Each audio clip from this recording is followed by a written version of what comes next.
welcome everybody. Thank you all for coming on such a beautiful spring evening. I'll call us to order at 5:37 my time. And let's start with introductions. My name is Jean Marie Clark. I am the vice chair of the Bakersfield board and the chairperson of this board. Erin Paquette, Bakersfield representative. Leanne Trombley, Berkshire and NMV, which you are too. Yep. I'm Julia Callan. I am the Sheldon board chair and the transitional board member for NMV. Kathy Howell, Montgomery. Mary Niles, Montgomery. Lynn Coda, superintendent. Christy Martin, Sheldon principal. Sean Stebbins, Sheldon School Board. Morgan Daybell, business manager, Franklin Northeast. And Lenny Bedeau is here. He's just grabbing a couple of copies for us. Great, thank you. And I'm Lisa Hanko, Berkshire Board and NMV. And state representative. Right, don't forget that. And we should acknowledge we have one visitor with us tonight. His name is Xander Paquette. Thank you, Xander, for joining us. You're here just as a spectator, or did you have anything you want to speak to the board about? Okay. Thank you for coming. It's going to be so much fun.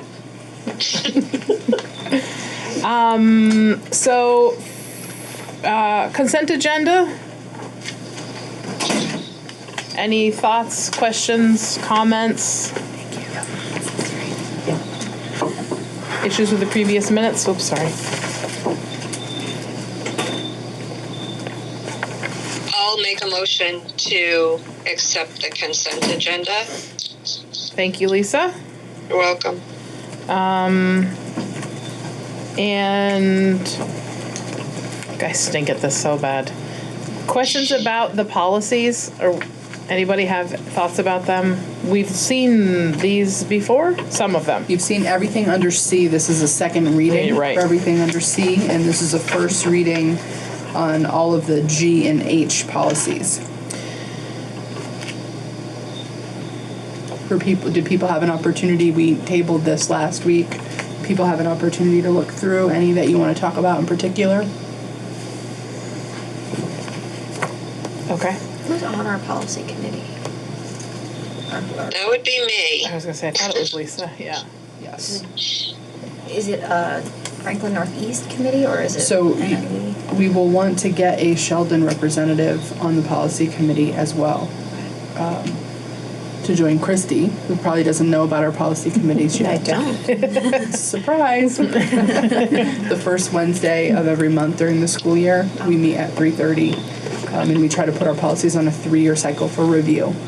So what they do at the policy committee is review, go over. If they approve at that committee, it pushes out to all of our boards for approval. So right now what we're doing is we're taking them in chunks. So all of the board members from communities that have been in FNESU, these policies are familiar because they've gone over them at their local board meetings. We don't usually have quite so many, but because we're adding NMV to the list of approved boards who have approved each policy, we wanted to bring it here in case there's anything that has come up from Sheldon's perspective or from this board's perspective that we should address in policy. Could I just make an observation, Lynn, that some of these policies we're currently working on again in policy committee, and these may not be the final word on a few of them because we're reviewing them for updating now. Is that correct? Correct. So we're looking right now for the approval of them. We've kind of taken them section by section, and you'll see them come up again as the policy committee relooks at some of these. So right now we're just asking for approval as they stand today. Right. Right. And maybe we could have a motion to accept, if the board was an interest, to accept the first chunk of second reading and then the policies for first reading. Anyone wanted to make those two motions? I will make that motion. With no pressure whatsoever.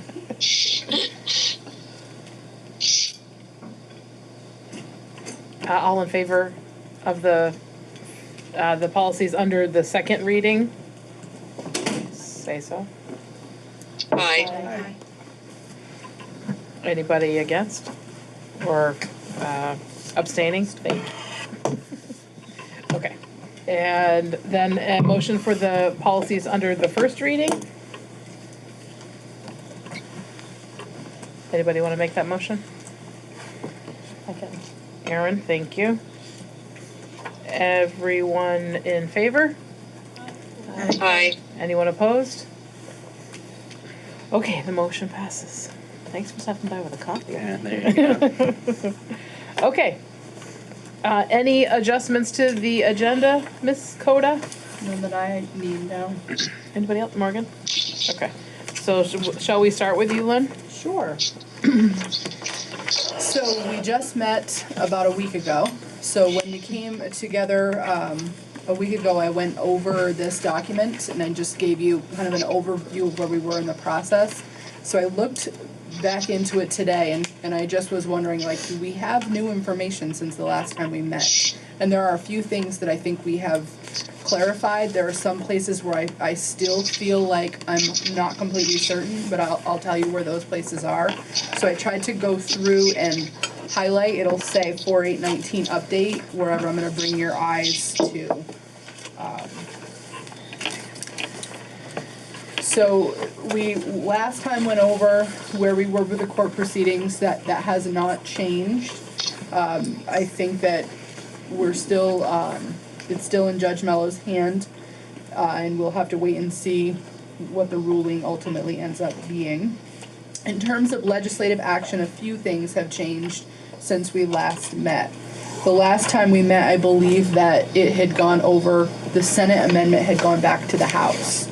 So we're now in a place where there is a conference committee. So they have formally announced the conference committee. There are 3 representatives from the Senate and there are 3 representatives from the House. So those 6 members are going to be considering H39. So you have the House version of H39, and as that House version was written, if we were to apply it to the schools in this UUSD, it would grant Sheldon and Montgomery 1 additional year before they would be asked to merge with the NMV UUSD. The Senate version of that is a little different. So we're going to talk a little more about the Senate version. We talked about that last time, where there would be an opportunity for this existing district, if it's passed in the form that it was last in Senate, this existing district board would get the opportunity to decide whether Montgomery and Sheldon were operational this July or the next July, okay? So that we went over last time, the SU boundary adjustment is not going to be impacted by anything that happens in the legislature. So the Sheldon district is going to be coming to Franklin Northeast regardless of what happens in the legislature. That decision was made with the boundary adjustment by the State Board of Education. So the only way that could change would be if the State Board of Education reversed their decision to adjust that SU boundary. So we have not received any indication that is on the table. I wanted to be really clear to people that the legislature will not impact Sheldon's move to us. It would just potentially impact whether or not they're coming as a single district or a merged district. So there's lots of language embedded in the Senate amendment to H39, and I went over all of this last time. There were parts under the section that said clarification needed that I think we have more clarification. So if you look under merger deadline extension, number 2, so I believe we've got clarity, and Lisa, maybe you can weigh in on this as well. So I had the question about if this board is asked to make the decision about whether or not Montgomery and Sheldon merge now or delay for 1 year. My question was about, is it the full board? Because they have language in that Senate amendment that says existing district board, and then it says existing district board as enlarged. So as enlarged. I'm sorry, Lynn, I'm not seeing where you are number 2. In section 1C, Yep. II, sorry. Oh, It's okay. Roman numeral 2. Sorry, could you repeat what you said then, please? Because I was too busy scrolling It's looking okay. for it. So we have, we're trying to determine if in the Senate amendment where they say that the existing board makes the decision about whether Montgomery and Sheldon are operational this year or next, there's a part of that amendment that says existing board, and then there's another part that says existing board as enlarged. So in terms of interpretation, I was asking the question about, is it this full 8-member board that decides, or is it the 4 existing board members, meaning the 2 from Berkshire and the 2 from Bakersfield? I asked that, Lisa. I think you may have asked that as well. Do you want to say anything about that, Lisa? The only thing I can say about that, Lynn, and yes, I will say something, is I have asked probably 5 different people between the Senate and the House who are directly involved in this, and none of them have A, the same answer, or B, even understand what we're trying to get at, because our situation is so complex. I still don't feel like they really understand what our situation is. And I'm not sure we're going to get that clarification from them. And looking at the 6 people who are on the committee, the only one that we really have a chance to getting to understand, I think, is Senator Parent, who is our own senator. So I think further conversation with him is necessary, and he did indicate to me that this could push out another couple of weeks by being in this committee. So I think Lisa said that very well, that it really is depending on who you're asking. I have also asked for clarification on this, and I've heard more often that people believe it's the 4 members of the existing board than the 8 members of the as enlarged board. So, and I have too, actually. Sorry to interrupt. Okay. I've heard more of that, but I would really like that in writing also. Right. So there's additional clarification that we need there. That's a part where I still feel a little murky. And then in terms of the Bakersfield and Berkshire, we had the question about, is there any question about whether or not they're becoming operational on July 1/19? And the answer to that is no, there's no question they're becoming operational on July 1/19. The question about could the existing district decide to become operational for one merging district and not the other, I believe that answer is yes. However, I'm going to talk about some implications around that, just so that you're clear as we're getting closer to what this could be if we get something similar to the Senate amendment, what that'll mean. So I asked questions around small schools grants, particularly around Bakersfield. So Bakersfield voted to voluntarily merge with Berkshire. And because our merge was not large enough, it didn't meet that 900 student criteria, they lost their ability to retain the small schools grant. So we asked, please consider adding language that would protect Bakersfield Small Schools grant.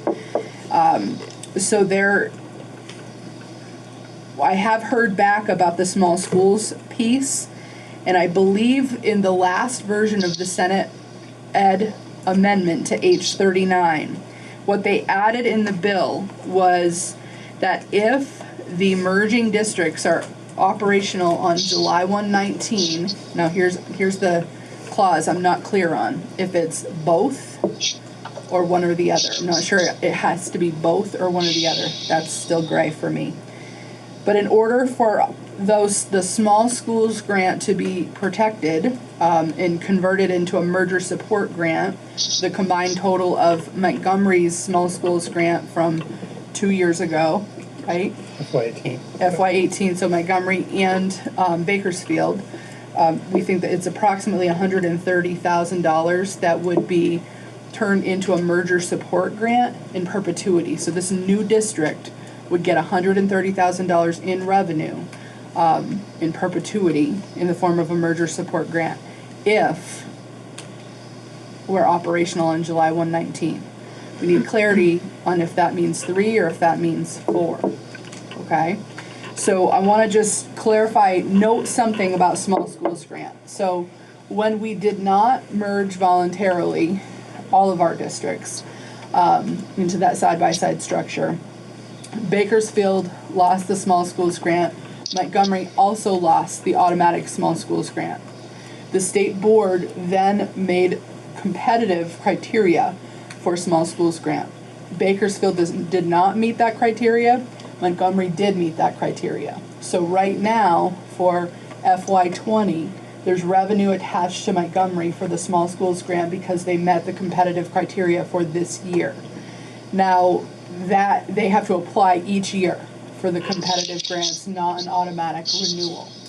So the way they have written this amendment is that the equivalent of Montgomery's and Bakersfield's kind of gets protected in that merger support grant. Does that make sense? But if you don't In merge, perpetuity. right? If you don't merge until July 1, 2020, that money's off the table, and Montgomery and Bakersfield would still have to continue to apply through the competitive part. But they're not changing the metrics. The metrics have been established that Montgomery Yes. already was granted under the existing metrics. Yes, and Montgomery has to apply again next year Right. under that same metrics. Right, but the metrics are the same, so one To could my infer knowledge. safely that Montgomery's, outside of I feel having the like- process to reapply, Yeah. is relatively secure. As long as all the criteria for Montgomery remain at the level that they're at Right. right now. Right. I don't trust them.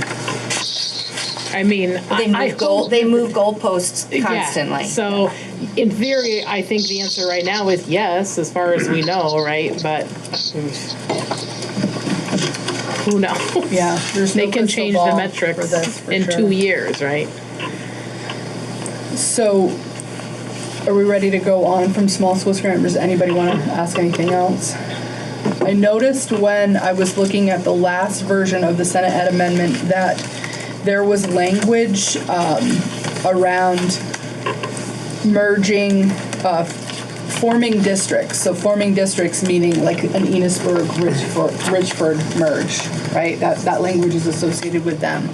So there was language in the Senate amendment around an avenue for a budget if a forming district does not get voter approval by July 1 of 2019. So there was some language that said if you don't get voter approval, you can have the equivalent of your last year's budget added together, last approved budget added together, plus the average, it was something like the average increase in ed spending in that previous year, okay? So there was no language that said existing district. So when you read it straight through and apply it to this board, there was no language that gave this board a path forward to a budget if the budget was not approved by the voters by July 1, 2019. So I pushed that question back out, and I have, in that last version, I did notice that there's language that says if the existing district as expanded, existing district, Bakersfield, Berkshire, as expanded by the merging districts, Montgomery and Sheldon, don't have an approved budget by July 1/19, there's a similar path forward to the budget, but there's the same if clause there that there is to the small schools grant. So the way I'm interpreting that is if Montgomery and Sheldon are operational July 1, 2019, there's a path forward for budget in that last version of amendment. If they're not operational until July 1, 2020, it does not appear there's as clear a path forward in at least that version of the amendment. Any questions on that?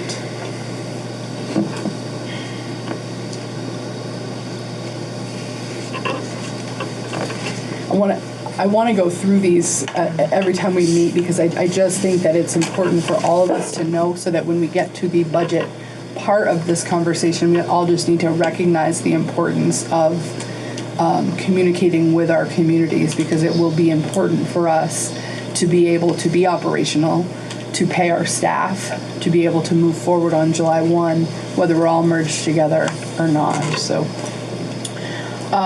there were some remaining questions that I had asked after the last time, and it was just about size of the deliberative assembly if not everyone is operational for this next year. I do think that they're trying to attend to that in that language.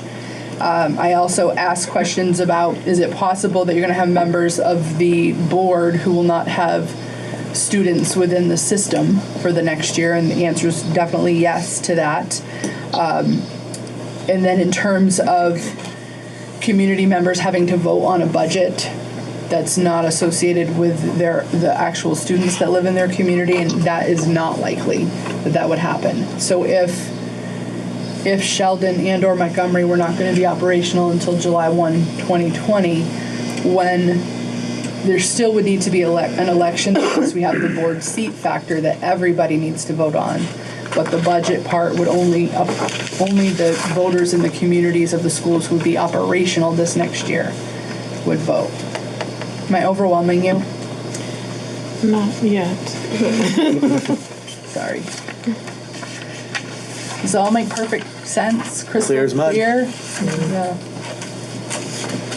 Any questions? Lisa, Yes. I had also heard that it could be a little while in conference committee. I have no idea how long that's actually going to take. I have no idea either, and that really there is no set process. It doesn't have a deadline. Right. It doesn't have a timeline. So it's really up to the committee chairs and what they are dealing with besides each 39. I do think that it is important for us. We've been tasked with being prepared either way, which we're trying to do. So if we are going to merge, we want to be able to have a budget, right, that we can have our voters vote on so we can be operational.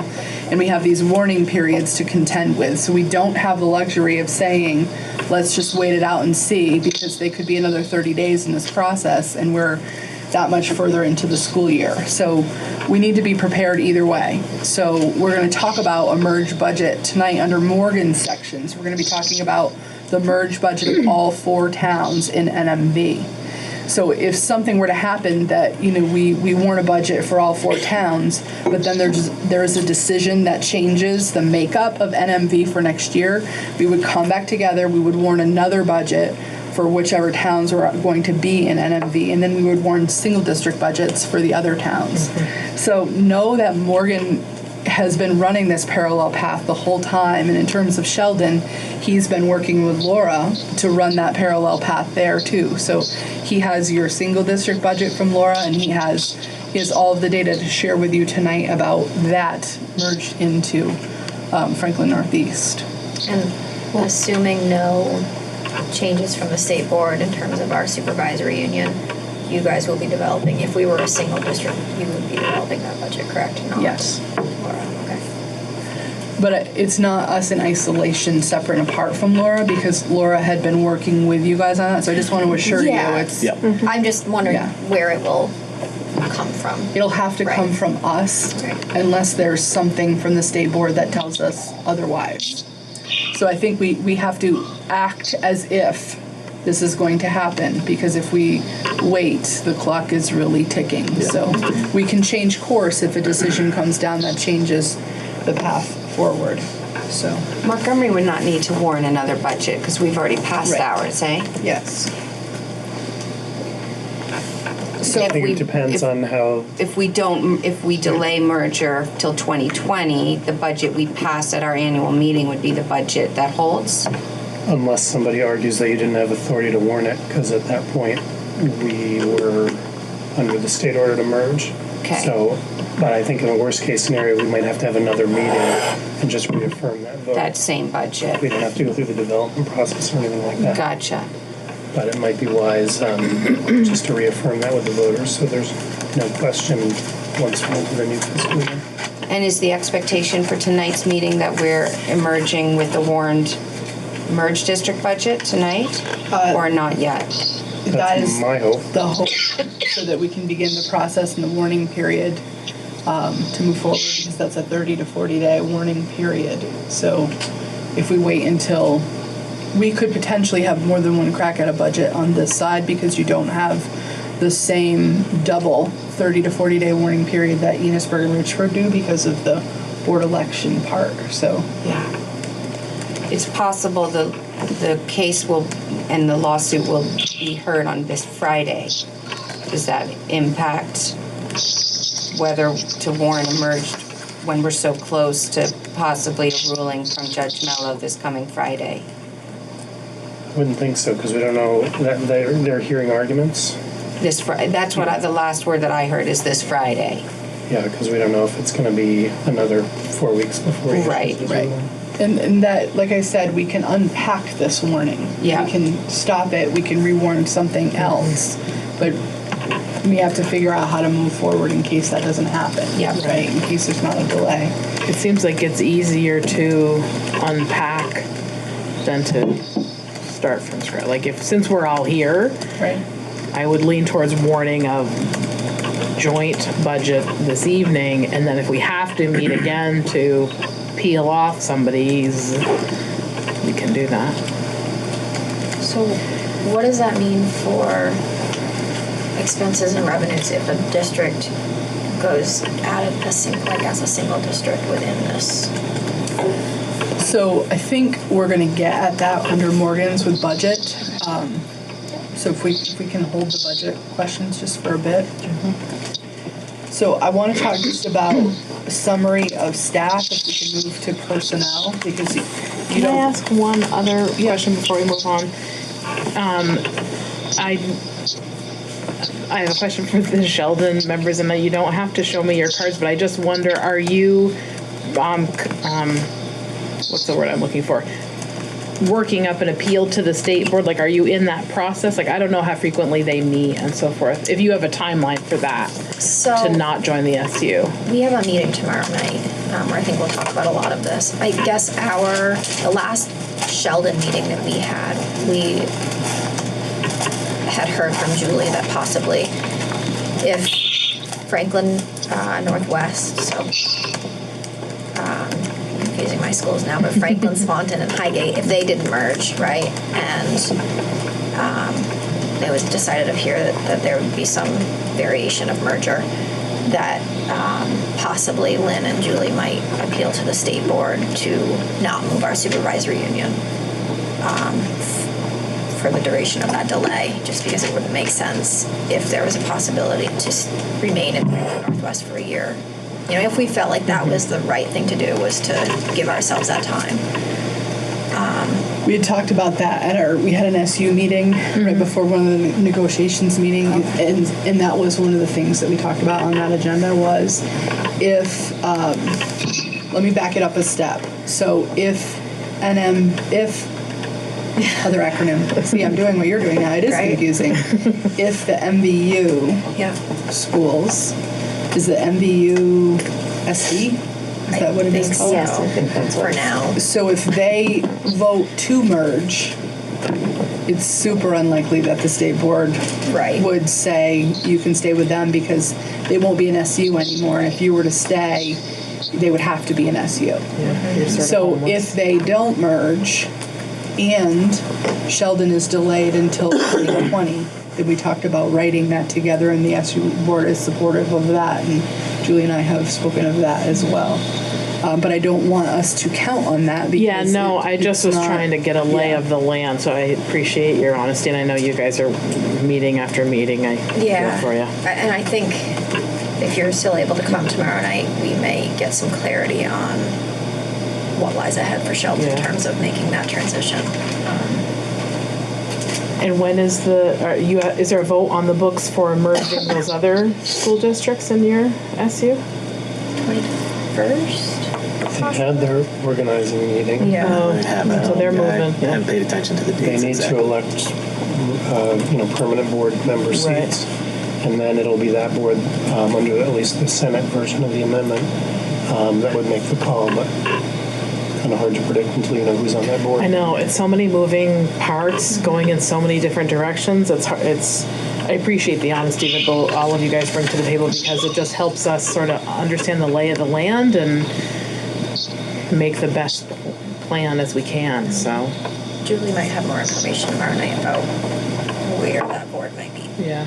Does the state board meet like monthly? Must be, yeah. I actually just looked up. They meet April 17th Oh. So and then May 15th. yeah, so monthly, yeah.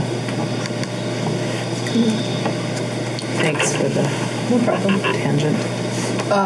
So I just want to, because this board is collectively responsible for 4 schools, I want to give you updates along the way, staffing updates. So tonight, because this is hiring season in education. So in Bakersfield, they have a math interventionist position open. They have they're advertising for a school counselor and a music teacher. In Berkshire, there is an elementary teacher position. There's middle school English language arts teacher position open, and a literacy interventionist position. In Montgomery, they are looking for a middle school math teacher. And in Sheldon, Christy is fortunate enough not to have anyone who has said they're leaving or retiring so far. Knock on wood, right?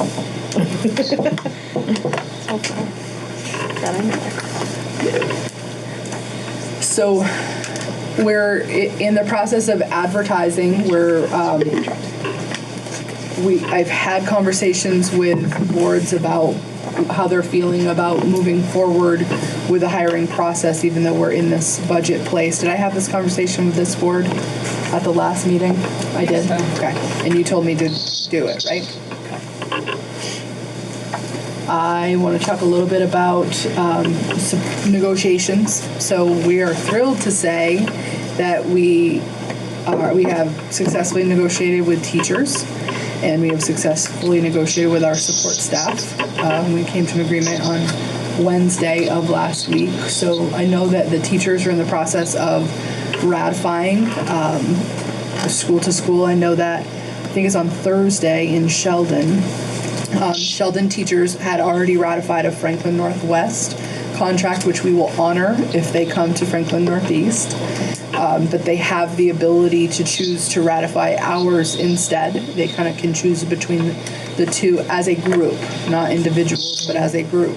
So I know that your staff is discussing that on Thursday, and hopefully that'll get us closer to knowing if they'll be coming on our master agreement or if we'll be working to honor theirs. It's a phone. Can somebody with longer arms? There we go.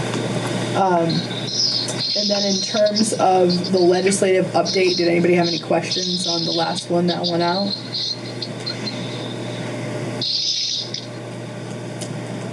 Lynn, I have a Yes. question. Do you send out a legislative update to people? I was, and then I heard from board members that they did not need me to summarize it because they were getting the summary from the VSBA. So I haven't been. Okay. I thought you were going to ask me a legislative update question, Lisa, which I was going to find really funny I was since too. you're the legislator. Well, sometimes when you're in the middle of it, you don't really know what's going on. I'm sure that's not true with you. That is all I have, Jean Marie. Okay, thank you, Lynn. I'm sorry, I have one other, and I would like to do it at the very end of the meeting. Okay. Morgan is next up. I'm sure this will be quick and easy. Yep. And I'm actually going to project because everything tends to change pretty quickly. Is he project here? Yeah, I'll be right there.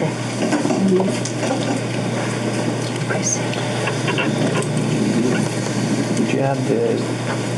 I think she's up there.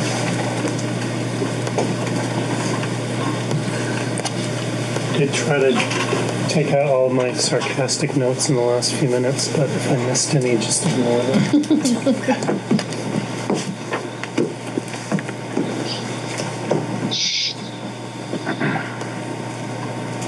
Must have hit some lights. There we go. She's not able to make it tonight.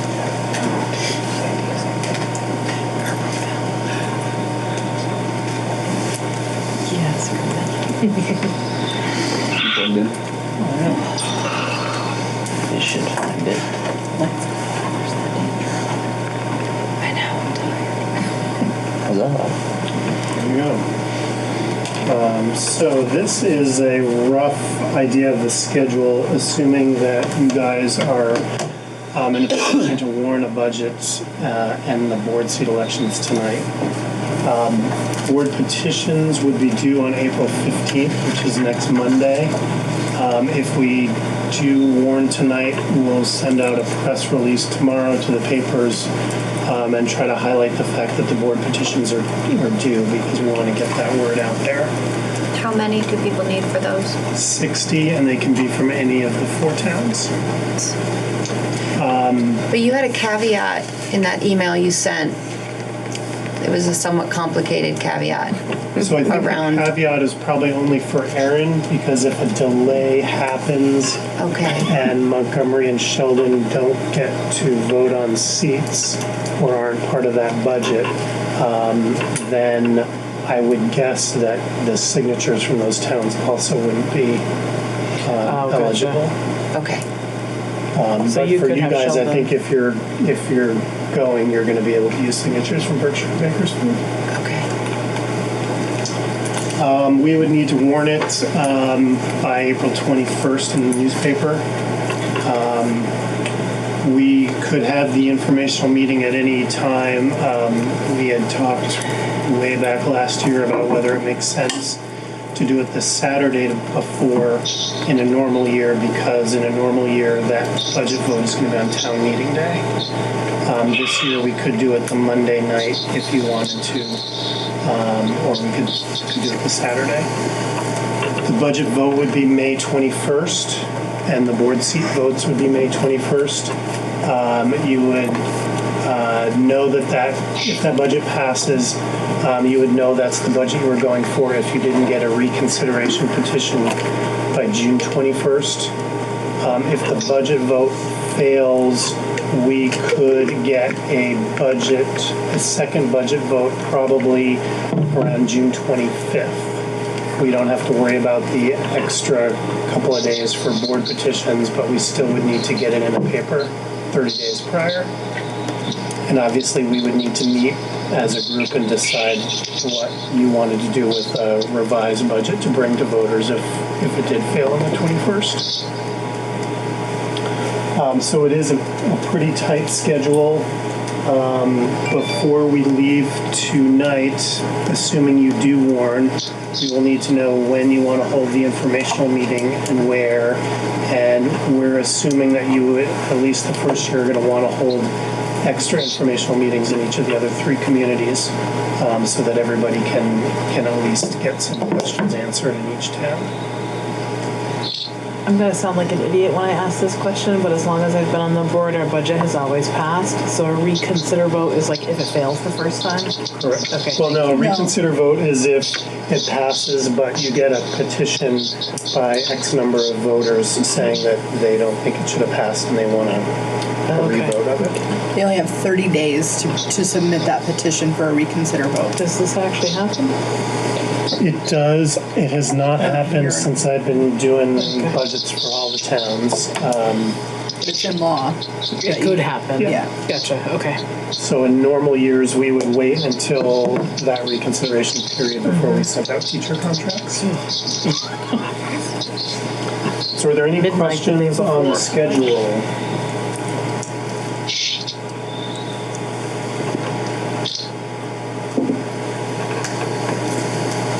And Lisa, if you want me to send any of this stuff to you afterwards, I can. Wait, Morgan, leave it up just for 1 second. I can send it to her right now. Morgan, Thanks. Why, there's one day separating the informational meeting and the budget vote? I mean, benefits of having it so close together, seems like maybe The- spreading that out. The official one Helpful. needs to be within 10 days. Yeah. It can't be earlier than that. We can always have it been at on any before time. I mean, Bakersfield. normally for towns that vote on town meeting day Yeah. by Australian ballot, they do it the night before.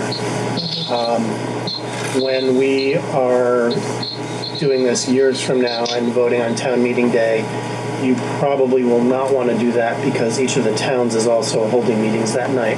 And so you've got people who would have to choose between the two towns. And that's why we had kicked around the idea initially of doing it the Saturday before. Gotcha. Okay. But anytime within the 10-day window, we can do an official meeting. Yeah, okay.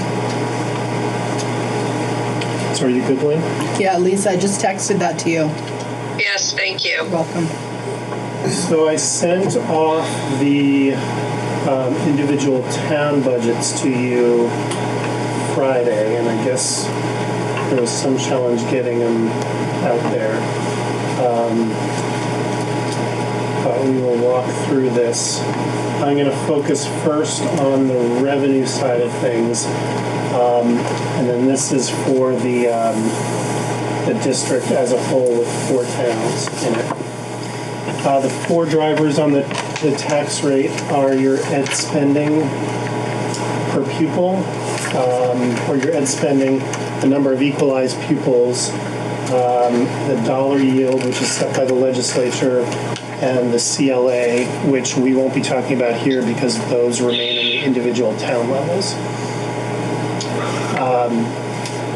The ed spending is really the lever that you guys have control over, so we'll talk about that last. In terms of equalized pupils, as a whole, the 4 towns together saw a drop of about 2.3%, which is not surprising given the general demographic trends in the state.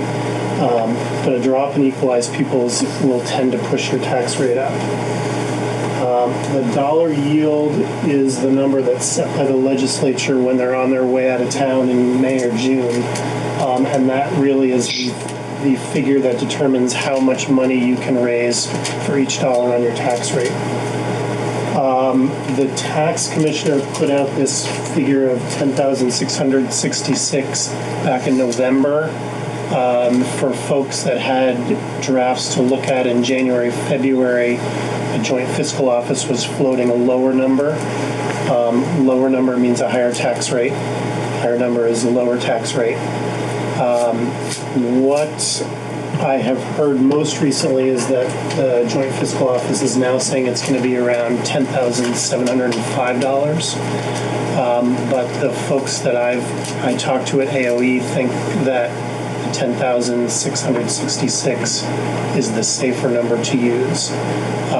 This doesn't really impact anything other than the tax rate that you are presenting to voters. The legislature will make it whatever number they want, and then when tax bills go out, it'll be based off of that. So this is really in terms of what number you want, or what number you think will be most accurate in terms of showing a tax rate. And then the CLA will be applied after that at the local level.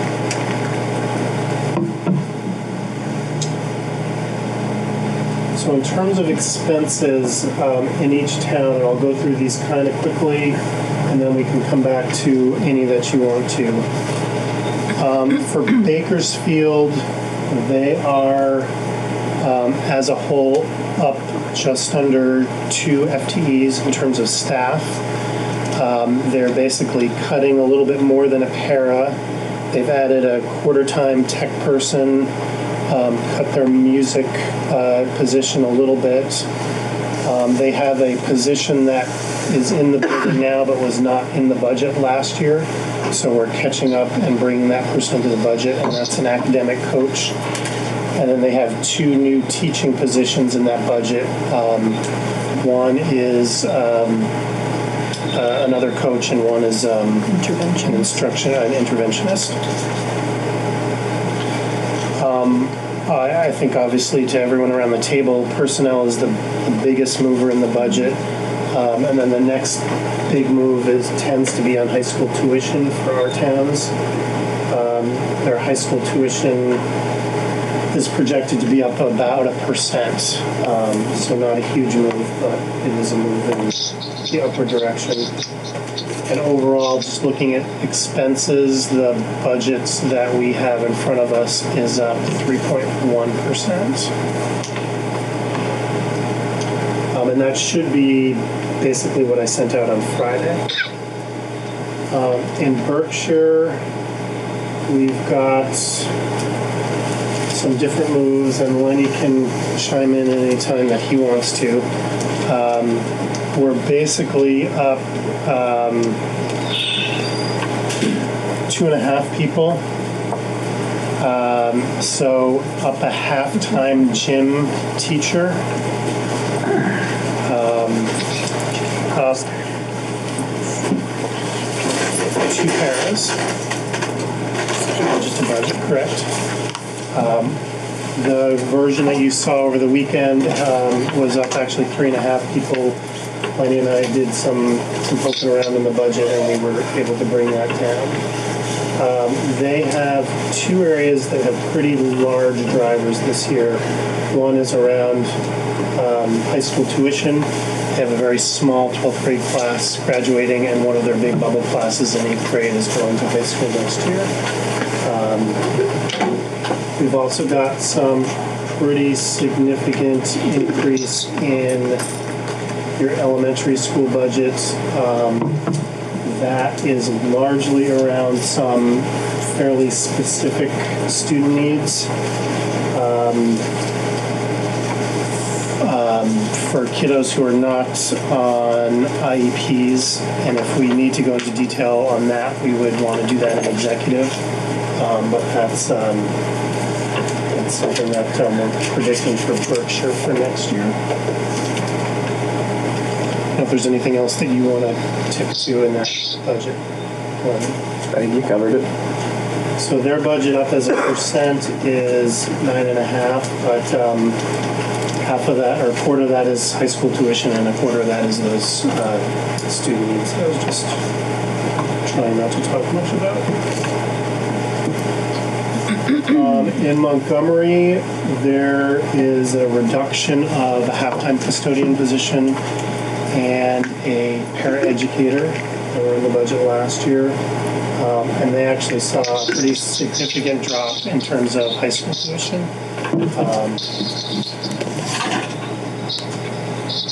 So overall, their budget would be down basically flat on the expense side. And then we'll get to the revenue side in a bit. Sheldon's budget came to me from Franklin Northwest. It's in kind of a pretty significant different format than I'm used to seeing. So I have been talking with their business manager over there. And I think I have a pretty good handle on it. I guess it's a different format than you two have seen as well, because they weren't backing out any of the revenue that normally comes to the supervisory unit. So I've tried not to change anything here. Some of the moves from the budget that you two saw were in Franklin Northwest. They actually give you $75,000 of title money, and then your teachers, that $75,000 is in your local budget. In Franklin Northeast, we keep all that at the supervisory union level. So I basically took the revenue and the expense away. It won't impact the number of people in your building. It's just a different way of accounting for it. Sheldon is part of the Early Childhood Collaborative, which Franklin Northeast is not. Christy and I have had conversations around the services that you get from that collaborative. So you'll see I've taken out the assessment, but I think I've built in enough money for the 2 paras and the basically teacher and a half worth of staff that you have for that. Other than that, I cut a little bit of money out of the co-curricular line, which you guys had increased for the after-school program.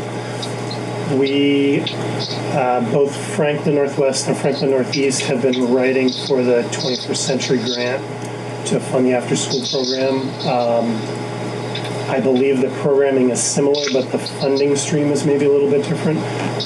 We heard today that Franklin Northeast did get the 21C grant, so we will have that for the next 5 years.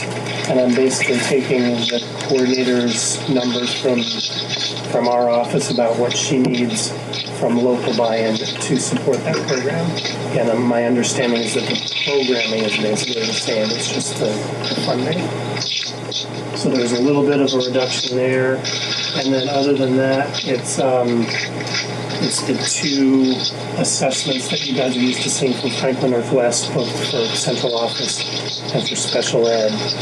And they are both reduced, which is expected because you're bringing your students into Franklin Northwest, so our assessment is going down. I think programmatically we tend to spend less at the central office than Franklin Northwest, but I think we've captured all the stuff that you get for that. And then we did build our special ed budget, assuming that we're bringing over all your special educators. I think there was 5 teachers, 2 SLPs, and a school psychologist.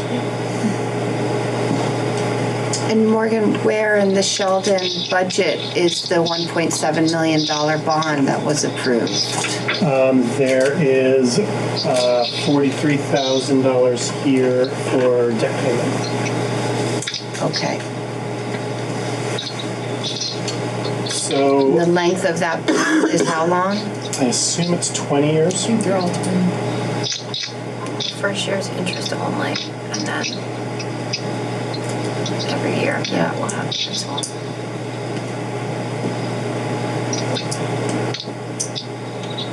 So in terms of the revenue side, in Sheldon, I talked about the $75,000 coming out of the revenue, but that being a wash. Their unreserved fund balance is lower going into FY20 than it was going into FY19, as it is for all 4 of our towns this year. And then the decline here is largely my guess in terms of special ed reimbursement for the paraeducators in your building. Revenue in Montgomery,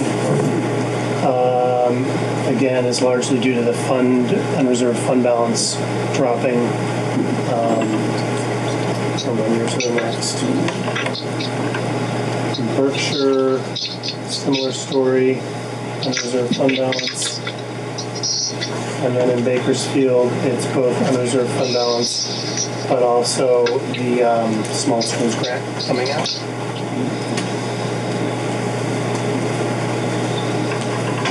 And so the single budget combined overall, again, in terms of expenses, the increase is 2.2% year to year. And then if we go and look at the tax drivers, we're seeing this big decrease in revenue, which is causing your ed spending to increase overall by 5.5%. Drop in students, which is causing the per pupil ed spending to increase.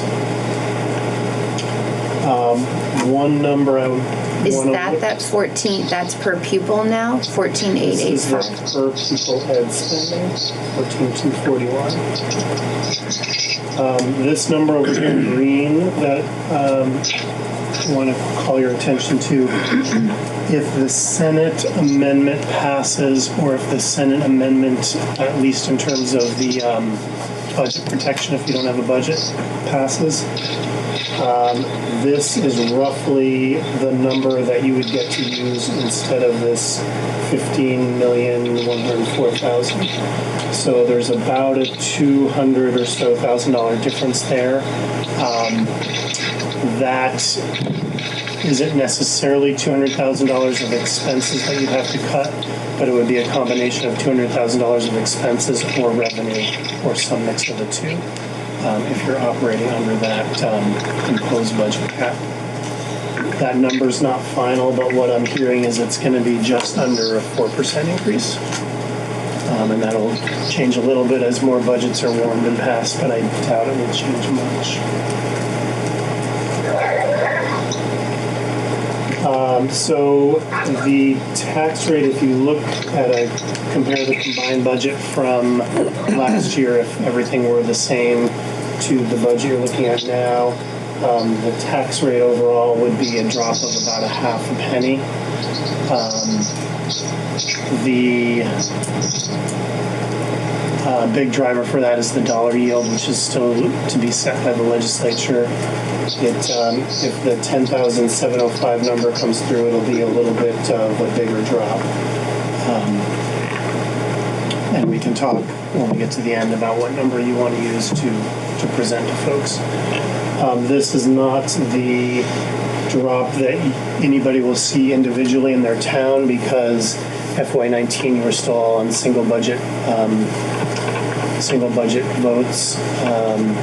Berkshire and Montgomery would see an increase, and Sheldon and Bakersfield would see a decrease just because of where they're starting the process.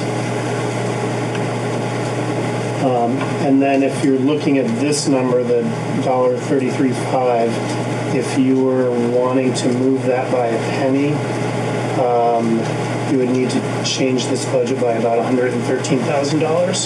So that could be cutting $113,000 or adding revenue, or a combination of the two.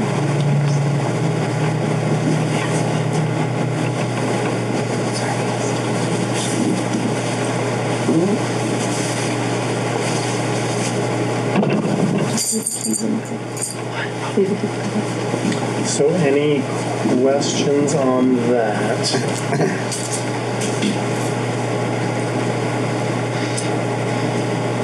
Good guesswork.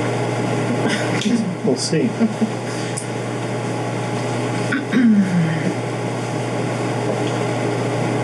So, overall, from what I'm hearing in the state, budget increase of 2 is not too shabby, especially with some of the moving parts on tuition and some specific costs that are hard to dodge. I think the big picture is the revenue. The fund balance is down because everybody budgeted a little bit more accurately last year than they had the year before, or at least came in closer to budget last year.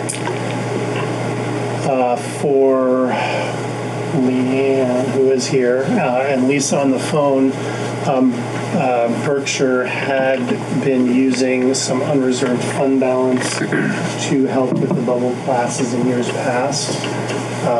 That's an option. That's also an option if we get to May 22nd and need to make another run at a revised budget.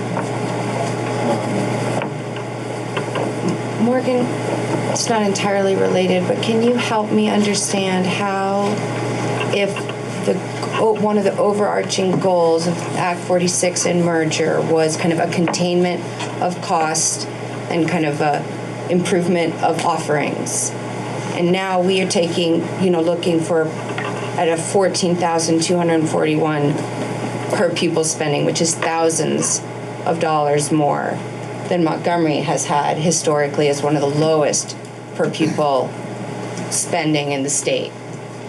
And I'm trying to kind of reconcile this huge jump, the optics of which are not great for our community, many of whom are not psyched on merger in the first place.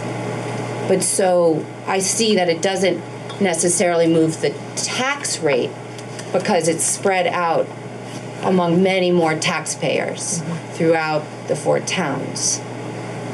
So I'm trying to kind of try to understand. Yeah, so I think there are a couple answers for that. One is that in this first year, the big driver that taxpayers are going to see are everybody moving to the mean. So we've had these disparate tax rates with different communities, and for every town that is seeing a big increase in their per pupil spending, there are towns that are going to see drops because they're sharing those costs over that wider range. I think the other answer to it is that we've not worked this budget as a unified board yet, and we're trying to basically come up with something before the end of the year that's going to keep our schools as whole as possible. And we've not really been able to look for any savings. We knew up here that there weren't ever going to be huge savings on the second vote. We knew there would have been, $1 million or so on the first one, but on the second one, we knew that there wasn't anything that was going to move very far, very quickly. I think that any savings are going to be over the next couple of years as positions open up and we look at different ways to do things, sharing staff across schools. And I think also, looking for ways are there some places where we're duplicating in terms of expenditures and having the opportunity to work through this next year to try to identify some of those. I think that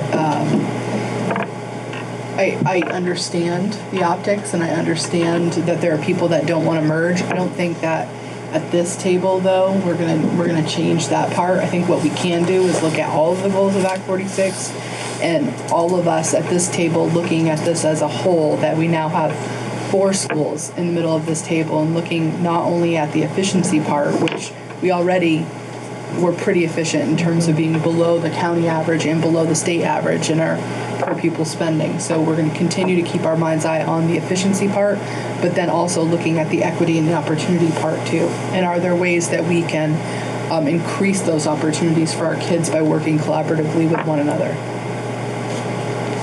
I think if I were going out and trying to sell this budget, for example, I would be focusing on your budget's up 2%. We just settled with our teachers at 3%. We just settled with our paras at around 3%. And we know that health insurance, which hasn't changed, is up 10%. And so, at a year-to-year increase, that's actually a pretty defensible budget.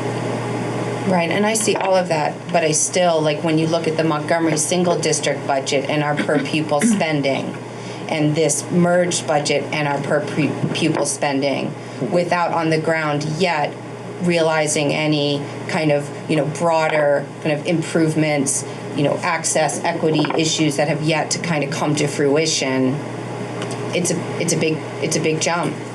I think that if I was in your shoes, my response would be, or to the people in my town, my response would be, we've been working so hard at trying to figure out this new union, that we haven't even had an opportunity to spend any time looking at that. And when we worked through all the study committees, I don't think there was any big things that stood out to me, or I do have terrible memory, anything that I remember of oh my gosh, once we merge with Montgomery, we're going to be able to save $150,000 on that. I know that, and that was something that we talked about at the very beginning, there's going to be all these great efficiencies, and I think there may very well be those efficiencies at some point down the road, but we can't even figure out who we're supposed to be sitting at the table with. We've been spending 6 months or longer working at that. So I think that that's what I would say to my friends and neighbors. You're right, and we haven't had the time or the opportunity to try to come up with what those efficiencies are, or what those sharing opportunities are. But I think that one of the things that makes me feel really good is that I work in an environment where if Aaron and Lenny work for me and Aaron leaves for whatever reason, we as an organization automatically post a job that looks just like what Aaron is, and that the principal in the building that I govern doesn't think, oh, I need a new Aaron immediately. She thinks, okay, she looks at her team and thinks, what's the next smartest choice for our children and for the team that's running the school. So I think having all these principals sitting at a table together to say, oh yeah, my music teacher is going to be retiring, or oh, my gym teacher is going to be able to at least think and realize that those connections potentially can be made. That's a step in the right direction. It's not we're saving $3 million for sure, but but I don't think we promised that to anybody. I know we didn't promise that to anybody coming out of the gate. What I really am hoping for is that, like, I sat in an interview today for a music teacher that's a .8 position. Like, and we've got some applicants for it and they're great. But wouldn't it be better if I had a full-time position to offer that, like, you know, we could serve all the schools within the new district instead of trying to, because I'm going to hire a .8 person who then is going to be like, this is great. And then when there's a full-time job coming somewhere, I'm going to jump ship, you know? That's just the nature of the beast, so.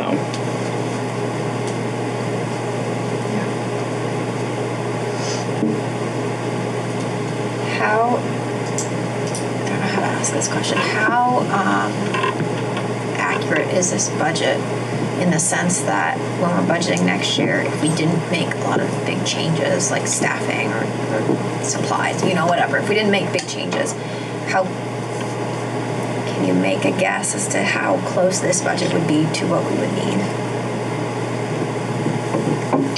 Is what I'm wondering is, are we going to see a big change in the budget next year if we don't change things? Is this just a take everybody's stuff and smush it together? Yeah, it's pretty much take everybody's stuff and smush it together. So we may be looking at a very different budget next year. I think that's the work of this board and of the administrators to be looking throughout the year at where are there duplications and where are there opportunities to work more efficiently with one another.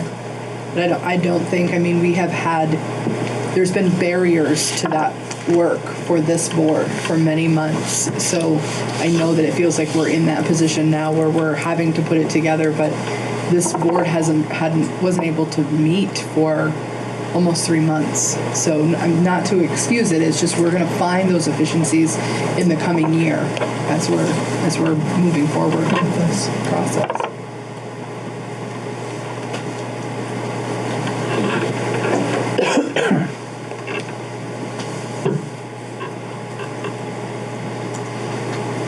Other questions for Morgan?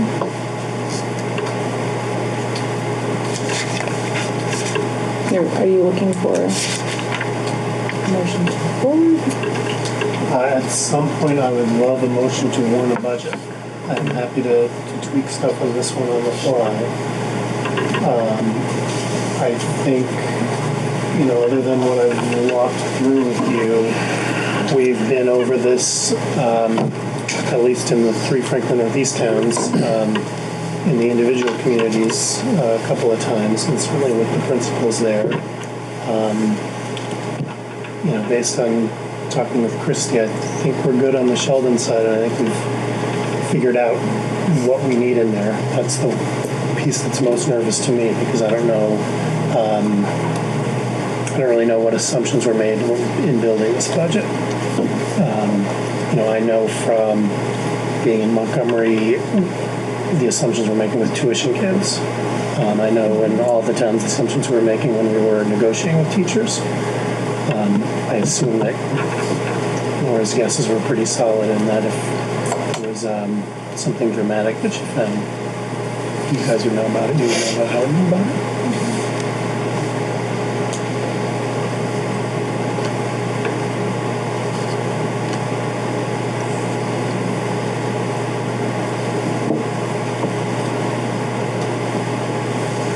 But I certainly would not be comfortable pushing the timeline out any further.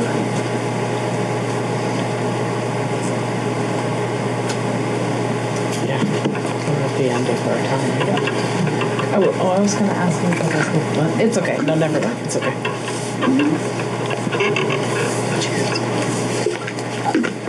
Who gets back? Can you go to the very first page that you showed us with the dates on it? That's what.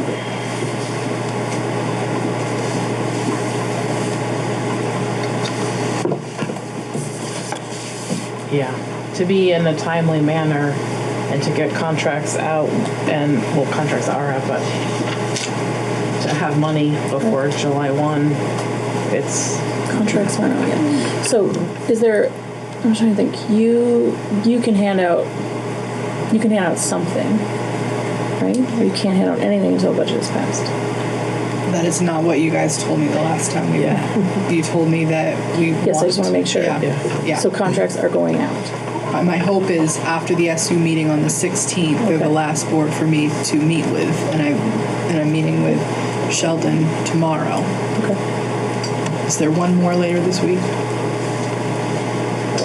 don't think so.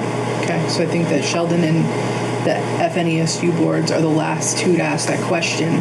So if all boards are comfortable with it, we're going to move forward and offer those contracts hopefully on April 17th or 18th.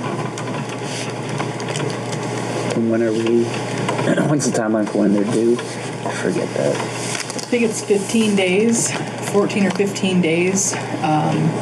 2 weeks, but they can request an extension. So drop that date would be middle of May. Morgan, I've got to go back to the budget for a second. Is there funding worked into that for moving Sheldon into the SU? In terms of Transitional stuff.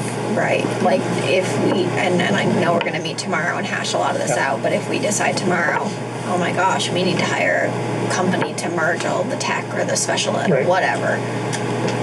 Yeah, we've had conversations and we don't have anything specific in there. We think that we're going to have enough in the SU budget for contingencies.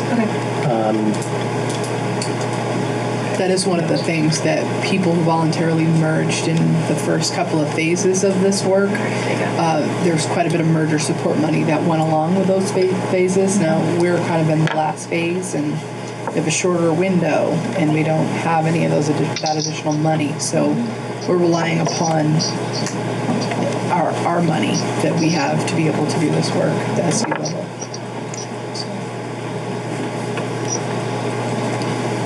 So, Morgan, can you clarify for me? You said the single budget was overall a 2.2% increase. Yes. Yeah, that's When you look expenses. at Montgomery, so for the average elderly person in Montgomery on a fixed income with our single district budget, what was that increased tax rate for that person compared to this merged budget with a now $2,000+ increase in per pupil spending? So that's the budget you warned.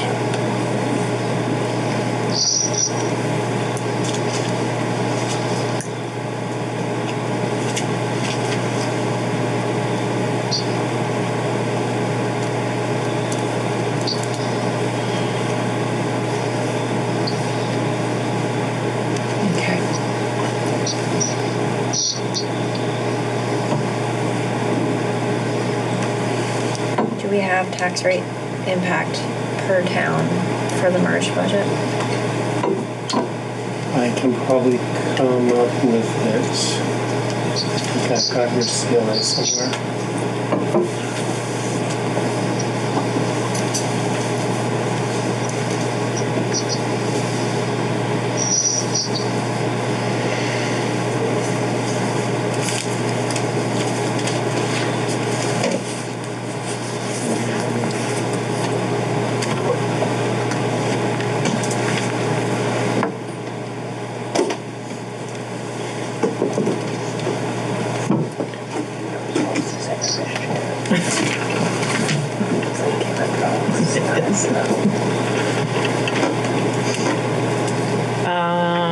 More questions?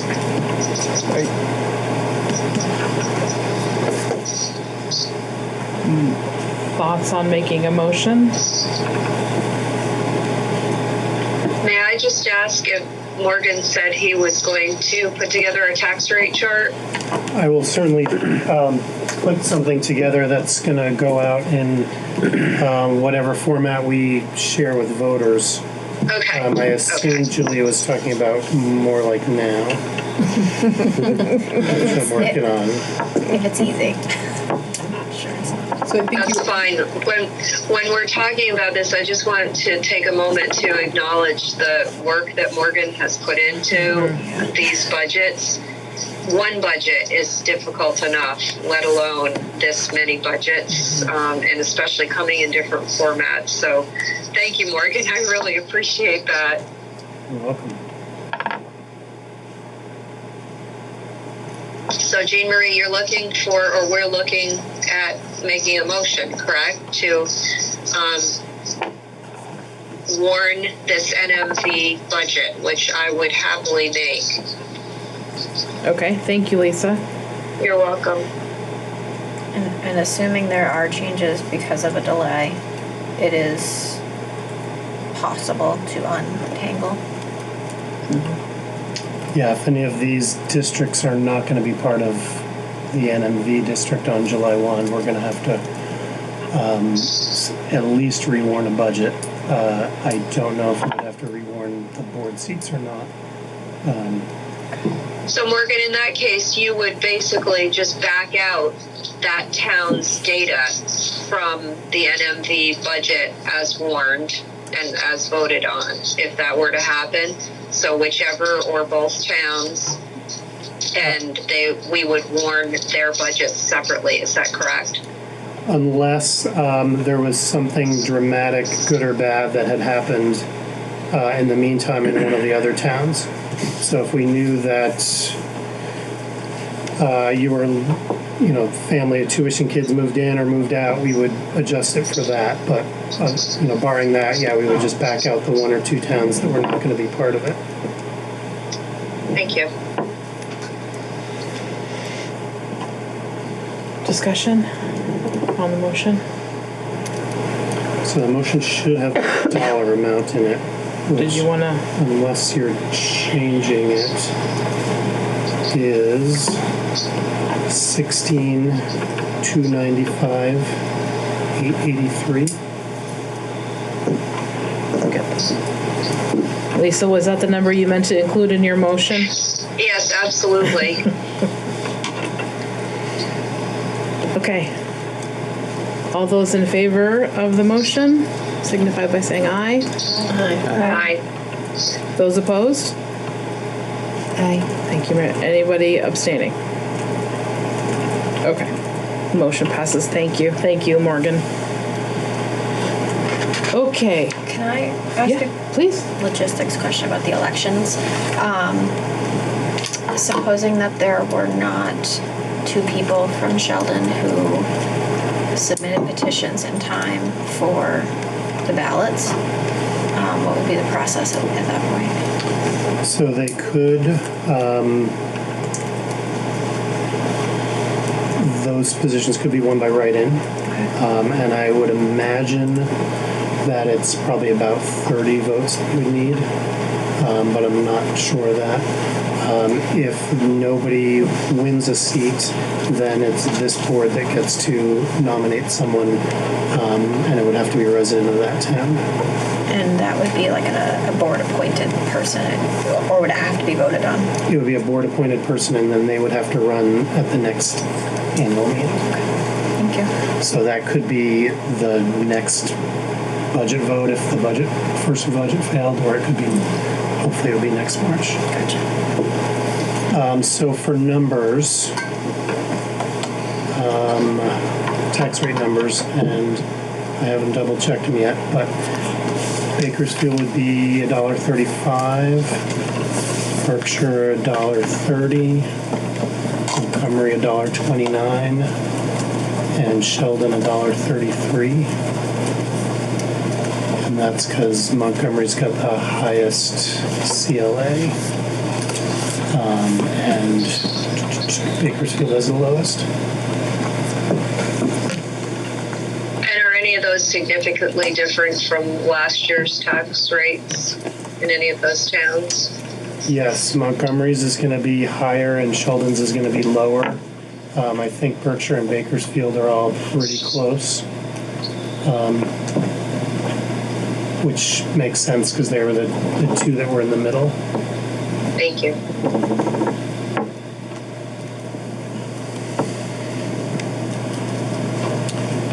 Does that complete your report, Morgan? Yes, it does. You will need to actually, you did vote. I will need you to sign the warning. I'm going to pass this draft around first. Have everybody on the board make sure I spelled their name right and that the dates the years are right, and I will need to know when you want to have your official informational meeting before I can finalize this. So you need to sign that. Okay. Yeah. Just All right. make sure you have it. Morgan, can you warn that without my signature? Yep. Lisa, do you ever come back to our part of the world? I do. Friday night until Monday afternoon.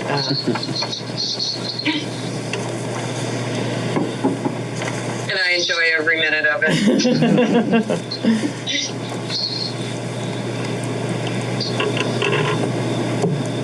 If I were to make the suggestion that we live stream the, I forget what we call this, the annual meeting, do any of us have the technology to do that? I'm looking Sure. at our visitor over The guy here. behind the camera. I bet you do, don't you? Yeah. Just to be able to offer it up to, because it's so many communities coming together, being able to add technology, and I think it's a nice feature. That's a good thought.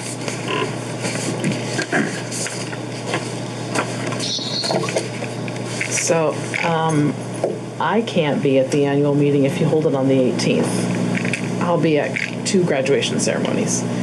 So, that's commencement weekend. Oh, I think I might have a child graduating from college. Well, let's I'm pick committed, that but one. I have to draw the line somewhere. So, this says Saturday the 18th. That's Yeah, just I'm not sure if I'm going to be there either. I had to put it in. Okay. down. Oh, no, So I do you, I'm okay. But Yeah, that's entirely up to you guys to decide. You just can't go earlier than, I would say, the 12th of May. are you looking for them to decide those pieces right now? The date, yeah. you want the light?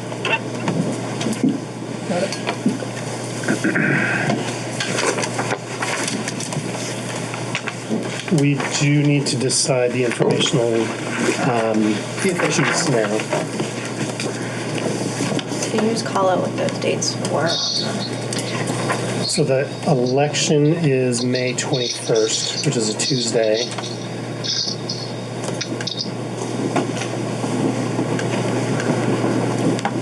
So you had suggested either Monday night the 20th, right? Or Saturday the 18th. Suggested is a strong word. Offered up. Any time, no more than 10 days prior. And are we having a traveling show? Well, I would assume you would want to. I think at least the What was first. that question? Are we having a what? Traveling show. Oh, We're going on the road, Lisa. great. I'll bring my phone, Lisa. Don't worry. Well, I'm hopeful I could make Monday the 20th. And we do not need to finalize the other 3 dates for We the just warning. need to pick one. We just need to get the official one, which I'm assuming would be here as the most central location. Okay. And then we can decide on Montgomery, Sheldon, and Bakersfield dates away from the table if you want. That sounds okay with me. So we'll pick so does somebody want to make a motion? You'd like a motion, Morgan? I don't need a motion, I just need some direction. For Monday night to be the official, 20th? yeah, Monday, May 20th. So we need to reschedule the Bakersfield board meeting. Yeah.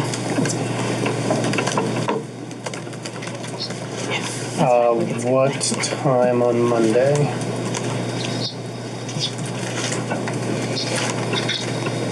$6. I'm gonna throw that out there. 6 o'clock Monday. What do you guys think? What time do you normally have it in this town? Or do you have it on the Monday night? 7? Yeah, I think we have it at 7 in Bakersfield too. How about Sheldon? We did it this year at 6:30 because we had a lot to talk about, but normally it's 6:30 or 7. You're 7:30, right? Yes. Can we just meet in the middle Yeah, and the say 7 o'clock? Yeah, that seems okay with me.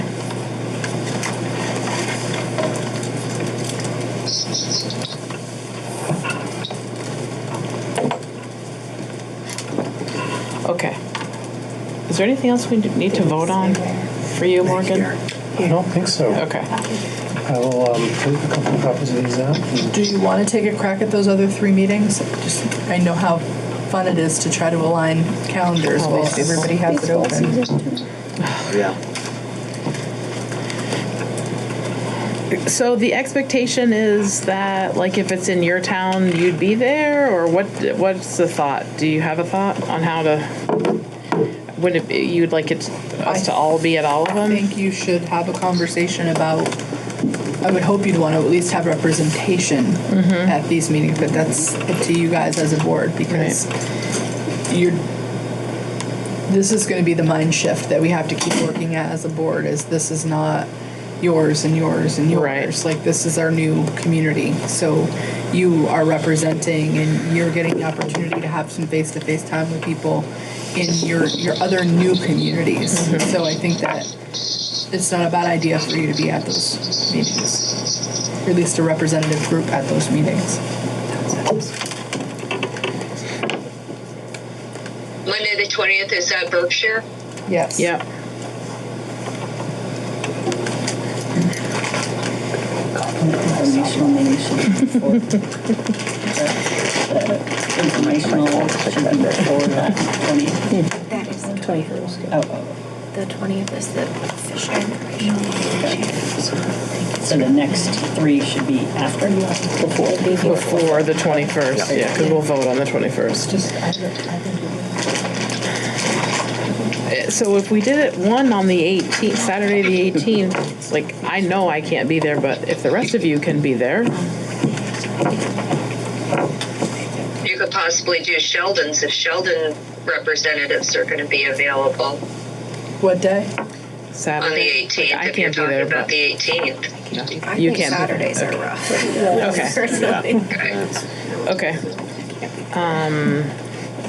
Okay. So we have to look. We're looking at the week before.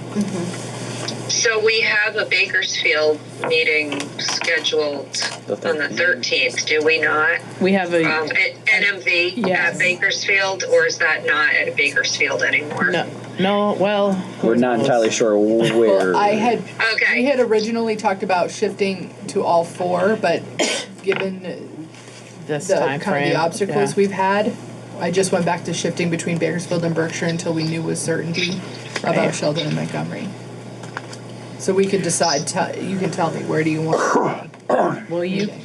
potentially you could do the Bakersfield one on Monday the 13th, since we are scheduled to be in Bakersfield on Monday the 13th. That's what I was thinking. Yeah, So that's the NMV. We should probably. NMV is on Right. at 5:30 on the 13th, so we could add one there. I think you guys were saying that Montgomery has a meeting that night. We do. Is it later? It's at 7. It's our normal, like, tonight was supposed to be our meeting too. But Right.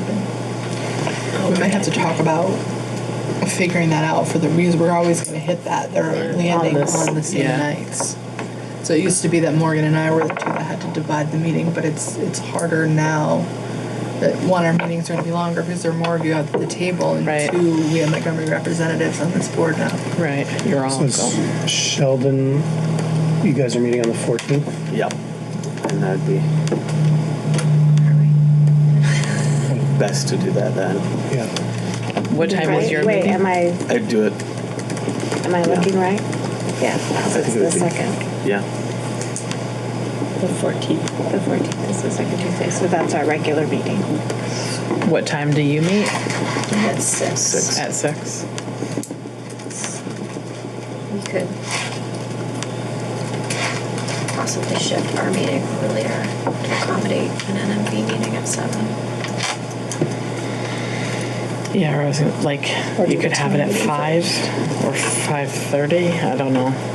it's hard to know when you'll end. I feel. Yeah. Right. So are we just, I guess I'm confused. Are we talking about putting the Sheldon informational meeting on May 14th? Are we also talking about shifting the NMV board meeting from the 13th to the 14th? Well, so far I've suggested that we have a Bakersfield informational meeting on Monday the 13th at some time. I didn't suggest a time. And then Sheldon has their regular board meeting on Tuesday the 14th. And maybe we could put a informational meeting on that night as well, since their board's already together. Am I correct? Is that you guys with me? Yeah, I think we could probably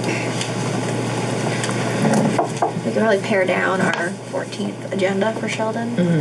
Just the important stuff, and then Berkshire has their board meeting also on the 14th. Right. But we can ride solo maybe. We'll see. But my understanding is not everybody has to be at every informational meeting, correct? We'd be missing two. Yeah. Right. So would it make sense to do Montgomery's on the 13th, since that's Could one Montgomery's represent. meeting night? Sheldon's on the 14th, since that's your meeting night, and then we'll do Bakersfield on the 15th, since they were scooped the week before. You're saying no? There's Are you board going to training that? and, well, I will follow Yeah. your lead. So that's what I was whispering to Mary about. Yeah. If there are no board chairs who have definitively said, yes, I'm going to the VSBA board training. So if not, I don't have to be there until the morning of the 16th. If there are no board chairs that go, but if there are board chairs that go, I'll want to be there on the morning of the 15th. Right. I prefer not to go to Lake Maury and back twice. Why? I typically end up doing that for one reason or another, but I mean, if you guys are okay with not going to the board chair training, we could do the 15th. No, I'm planning to go. You are planning to Yeah. go? I would like to go. I just don't know if I'm going to be released from the correctional institution by then. So what about Bakersfield on the 9th? Why did you trash the 20th, Morgan? Yeah, the 13th. The 13th. Because I had Montgomery, which is their normal board meeting. I don't know that we're going to be making a lot of decisions at this board a couple of days before the budget vote. So it seemed like that might be the easier one to move. Okay, I gotcha. Okay. And the 9th is probably as far back as we can go. Is that 10 days? Well, I don't think that you're not prohibited because it was just about your official one had to be within that time period. Okay. So we could go back as far as the 9th. So right now I have Sheldon on May 14th.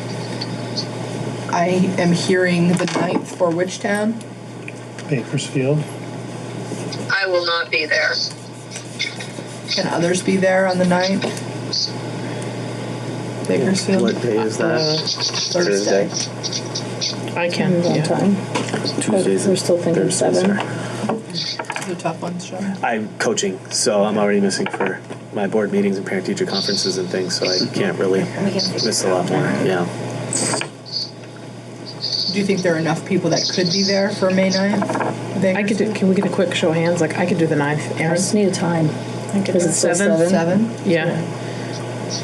Julia, Leanne. Yeah, I can go. Maybe. Anybody from Montgomery? I have an appointment that's pretty important, but I think I'll be leaving Burlington by 6 at the latest.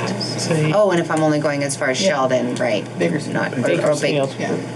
What's A little the distance from Burlington to Bakersfield when you all It's under drive an that? hour. You would get off at St. Albans and hop on 36. and Yeah. scoot And right just out. scoot up? And that get construction. an hour Yeah. safe? Yeah. No, They're starting construction now, though.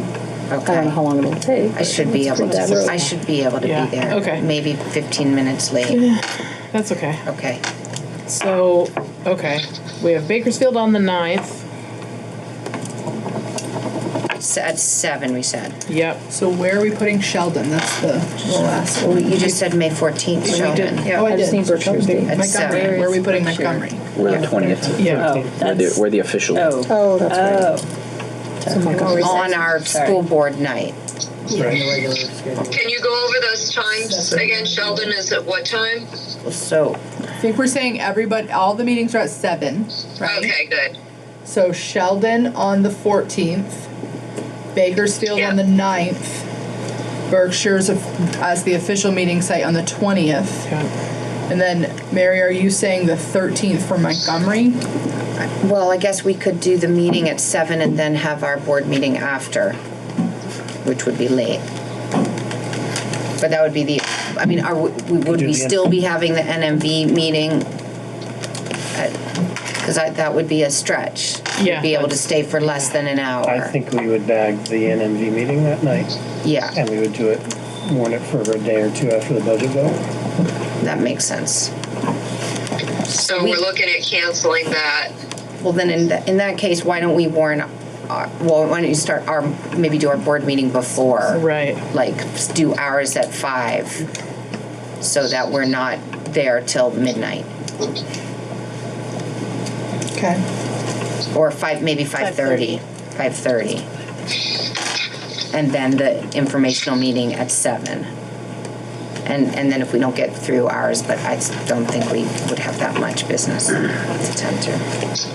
So if we're gonna cancel the 5:30 NMV meeting on the 13th, should we reschedule that to like the day after or the week after the vote? Well, that's Memorial Day. Oh, the week after the vote is Memorial Day, Yeah. that Monday.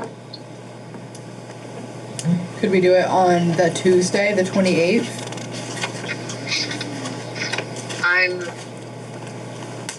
I don't know.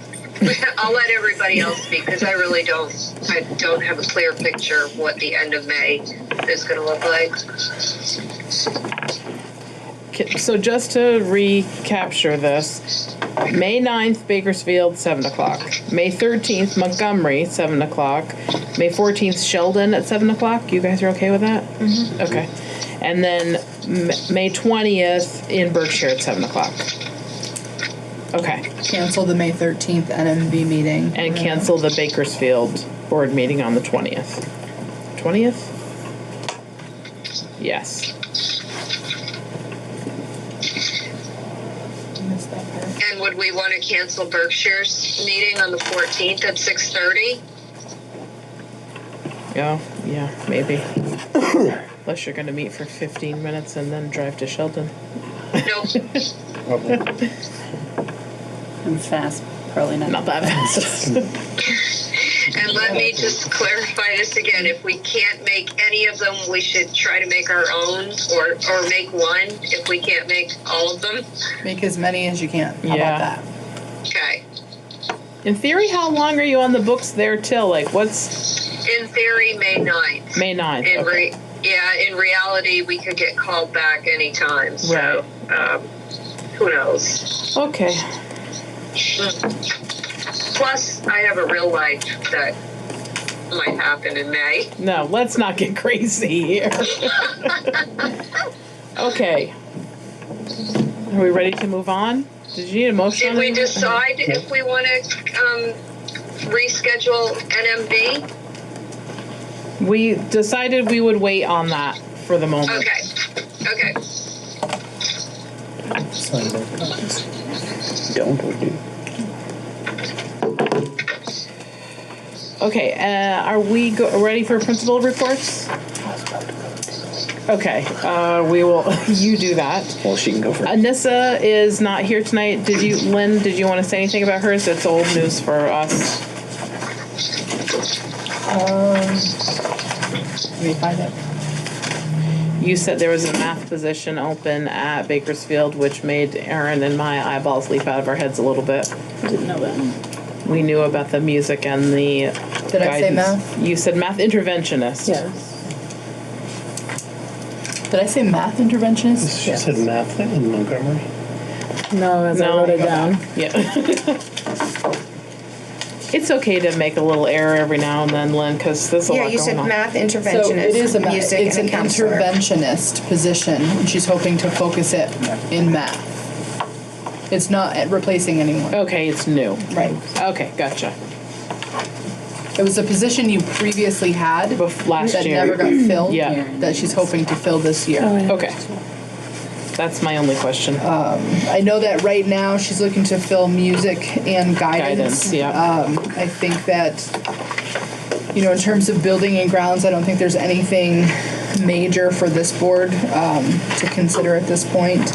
She just had a list of events that were upcoming. Yeah. I know that they have parent-teacher conferences coming up in a couple of days. And they have a drama production on the 13th. It's a spring concert and Memorial Day parade, and they had tuned into that little increase in your tuition is reflected in her principal's report for an additional high school student. Okay. That's it. Okay. Just in time. Lenny, would you like to offer your report? We're at you. So for personnel, I don't think there are any major updates. The last thing we were working on was filling in our planning room coordinator position, and we'd shifted a paraeducator, Christina Stryker, from her role as a paraeducator, who was providing contingency earned breaks and other one-on-one individual supports in the classroom. We moved her to the planning room coordinator position. So now we still have the para position opening now, but it's more of a general para ed that we're looking into. Let's see, I think we posted openings for a middle school ELA teacher and elementary teacher, and we're going to start doing interviews for the middle school ELA teacher tomorrow after school, and then for the elementary teacher on Wednesday after school. And we're hoping to see if we can, this is one of the earlier times we've been able to interview than previous years. Hopefully we can find ourselves a really strong candidate and lock them in before somebody else snatches them up. On the curriculum side, we're continuing to work and investigate social emotional learning curriculum. This is going to be a long process, and I'm actually working on putting together a social emotional learning, what's the word here, development team that's going to include some input from parents, potential board members. We'll get to that later because you guys got plenty of meetings as it is. But the idea is to really look at holistically how we go about developing our children's social emotional skills K through 8, recognizing as we see as times have continued to change and the needs of our children and families have continued to progress, that it's something that we definitely need to own, and we're trying to examine different ways to do that in an effective, efficient way that doesn't overburden our staff. And what's interesting about the exploration we're doing, which came out of my team's work at BEST last year, the BEST conference, is a lot of it has to do about building teachers' competencies and capacity to deliver and also think about their own social emotional learning. So there's going to be it's going to lead to some capacity building within our staff as well, and it's going to be a multi-year process, but we're just starting that investigation right now. And then building and grounds, where are we at with the grant process there? We applied for a 50% matching fund grant to get a heater. It's a simple word, like a food heater warmer set up to go into. We have room for it. It's probably the last little bit of room we can fit into that kitchen. I'm looking at Lynn because she knows very intimately wisely how much stuff is in that space. 50% grant matching funds, and the food service should have that available. And if not, then we'll pick up that last little bit of change in our budget. So it's about a $3,000 oven heater. It'd be $1,500 from us, and $1,500 will be paid for the grant. Cool. And that's all I have. Questions for Lenny? Okay. Sandy, thank you for joining us. Thank you. Sorry I was late. Yeah, understandably. I had a little car trouble today. A little Friday and a little, yeah. It's been a weekend of it. I'll start with personnel. I have openings. I still have the middle school math position open and a 12-hour cook position. The board secretary position that's been open for quite some time. I have a prospect that's joining us on Wednesday evening in Montgomery, so we'll see if she shows up. School activities and events. It's my braggy moment. We had our student-led conferences on March 27th and 28th, and last year we had 100% attendance. This year we had a couple of illnesses and someone that was out of town, and as of 3:15 this afternoon, we now have 100% attendance again. That's So amazing. We had the last makeup conference was today, but it's been really great for the community. The parents they don't want to miss it because they know their child is performing in a sense. And it was just last year was our first time, and people just came out saying how powerful it was, and everyone was smiling. The parents were smiling, the kids were smiling. So it's really great. It's been a wonderful thing. So yes, as of today, we're at 100% again. This Thursday, we have our third quarter awards assembly. Our focus for our code of character, we focus on 2 traits for each quarter, and this quarter is integrity and craftsmanship. We have an art show. Student art show is on exhibition at the Montgomery Center for the Arts for the month of April. We have our Mountain Lion Marketplace that we tried out this year, which is a Saturday farmers market once a month. It's the second Saturday of the month. This is the second to last one. We did January through May just to keep it going until the farmers market started outside. So that's at 10:30 to 2 on Saturday. Our fitnessgram for our 4th and 7th graders, which is the state fitness, much like the presidential physical fitness that we all went through as kids, we're scheduled for Monday, April 29th in Montgomery, and that's pretty early. I know that we have a longer window this year, so we kind of took advantage to do it before SBAC started. Our SBACs, on the other hand, will start May 7th, and we're still trying to schedule in the Vermont science test because we're trying to keep it away. We're thinking May 1st, 2nd, 3rd. We don't have it locked in yet. We have a VINS presentation, which is the Vermont Institute of Natural Science. Our Montgomery Conservation Commission is very generous to our school, and they donate performances occasionally from VINS, and it's the raptor encounter, and that's cool. We have reptile rendezvous scheduled for later, but they're really good to us, so we're appreciative that presentation is coming on May 2nd.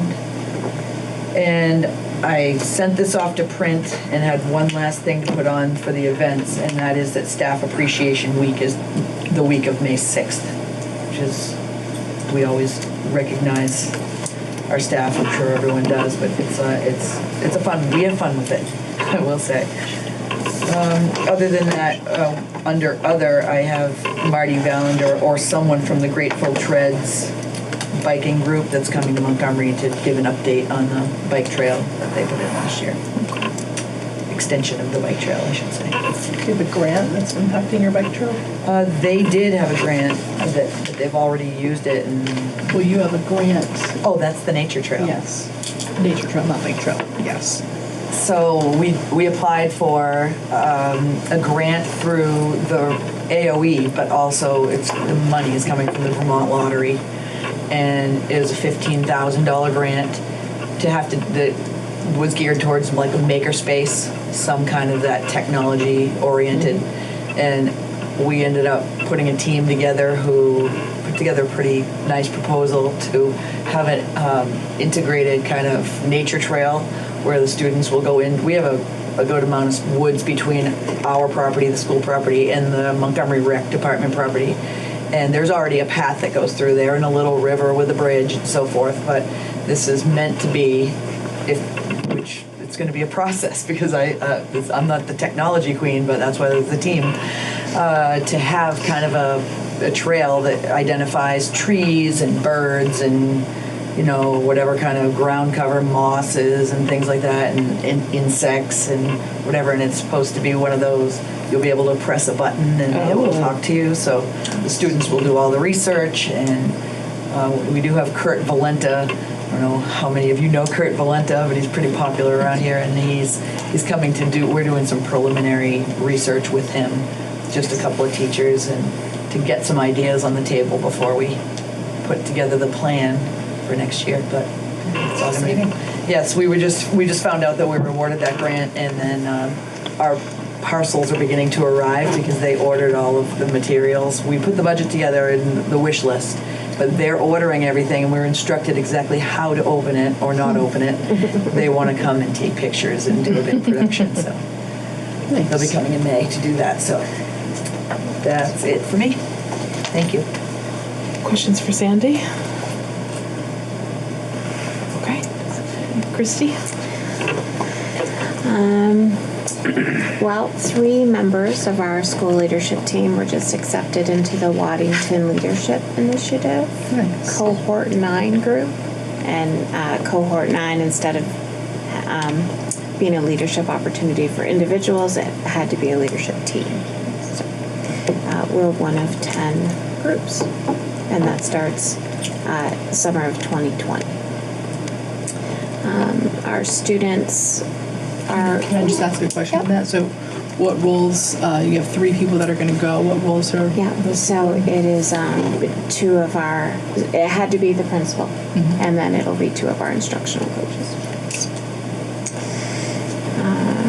Tomorrow, we have students, our group, students, Vermont Kids Against Tobacco, VCAT, and the leadership group with their advisor, Joanna, who will be coming to our board meeting to do a little presentation on our Getting to Why executive summary findings, which is just information that they gleaned and analyzed from the Youth Risk Behavior Survey, and then met with our community parents and community members and came up with an action plan. So they're going to be presenting that at the board meeting tomorrow night.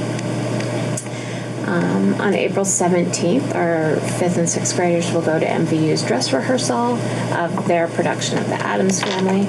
Every year, our 5th and 6th graders go to their musical, and they go for the dress rehearsal, so that the dress rehearsal has a packed house because it's all the 5th and 6th graders around. They love going. And they were really excited because none of them knew anything about the Addams Family, so we've been doing a little previewing, and they're like, very cool. So we have kids walking around with it.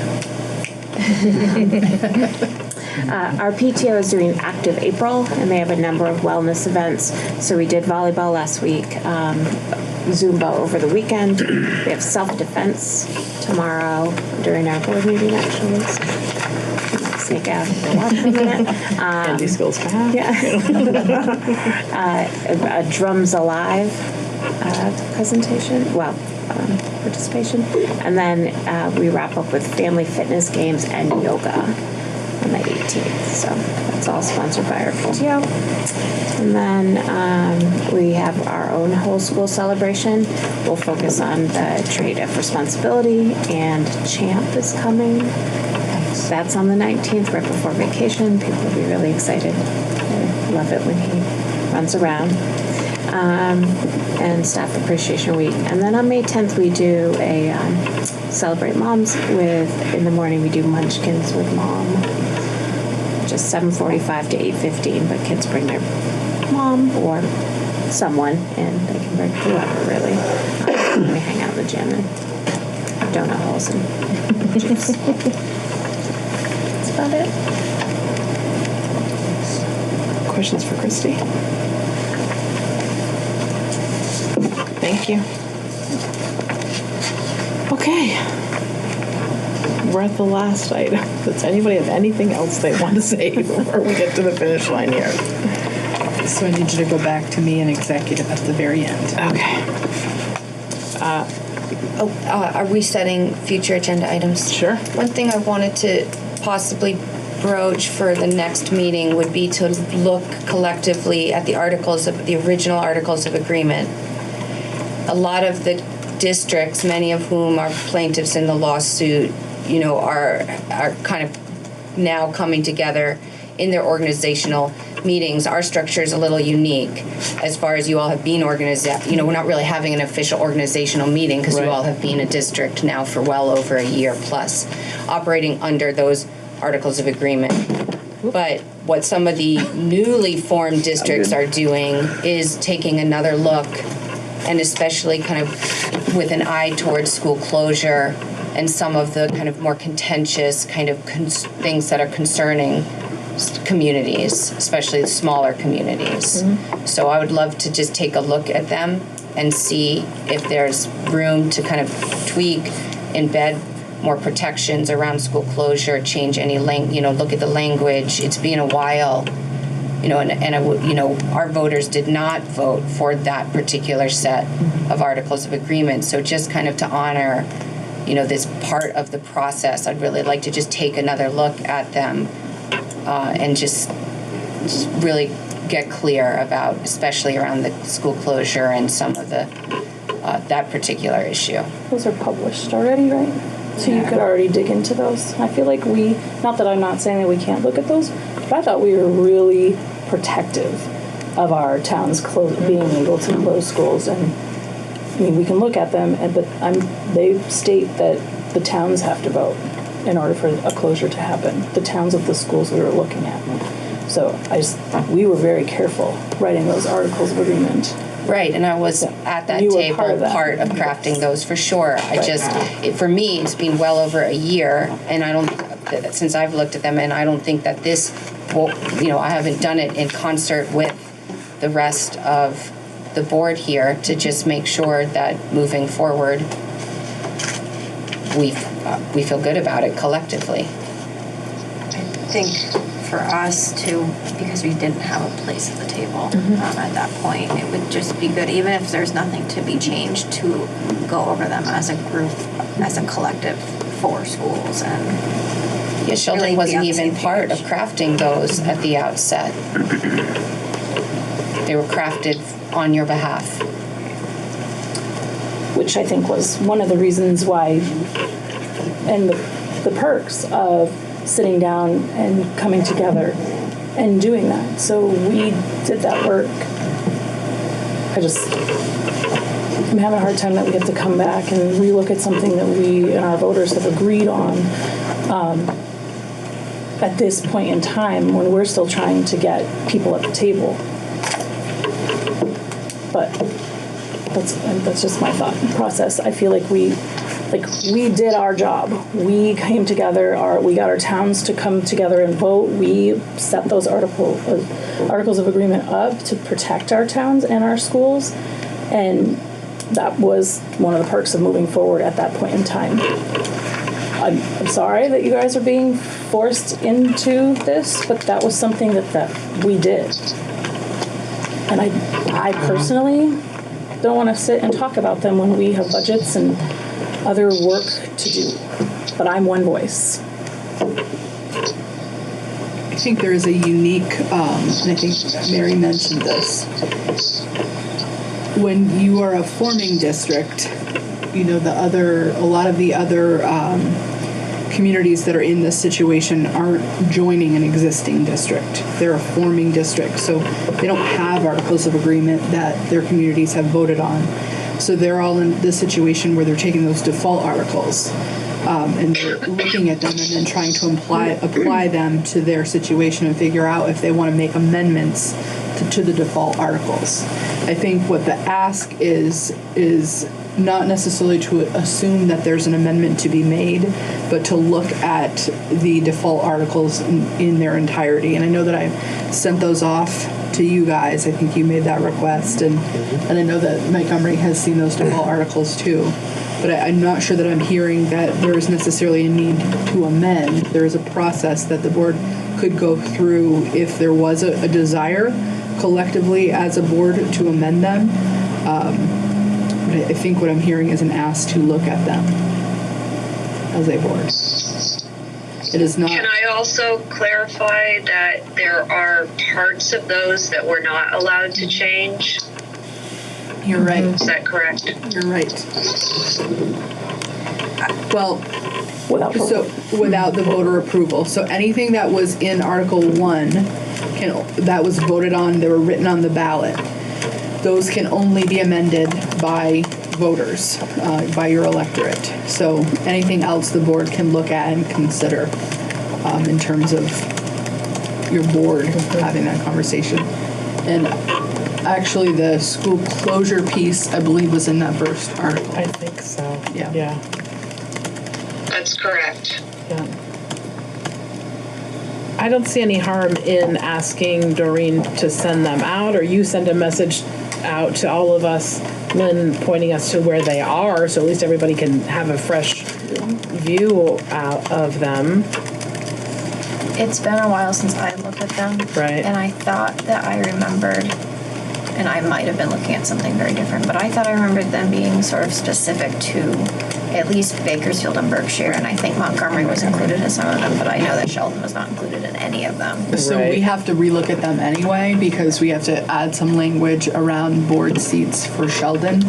So it was something we were going to have to bring to you anyway. So we can just look at it in its entirety. I think guess. if- Sorry, go ahead, Julie. I just think if we are to move forward as a group, that it would be important for all of us to be on the same page and be, like you said, not necessarily looking to change any of them, but to be comfortable in what they mean for us moving forward.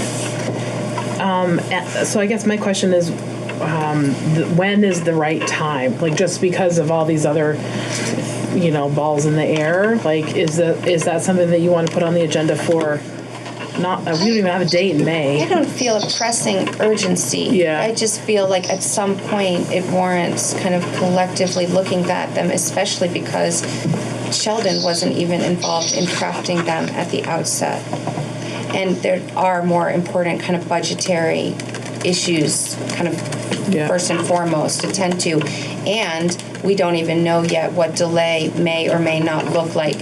So I would say we could table it until that is even kind of figured out, because if Sheldon and Montgomery do end up delaying till 2020, then maybe sometime in the course of that next year in advance of that 2020 date. So it's not wildly urgent. Okay. And you now have them all I think waiting that's- for you in email. Thanks. Right. And when you're looking at voters, I just think it's a sign of good faith to the other towns coming in when there are going to be questions up that we've all then had the opportunity to look at it. Not that we want to change things, but just start everyone off on an even playing field once we get going with this new board. Yeah.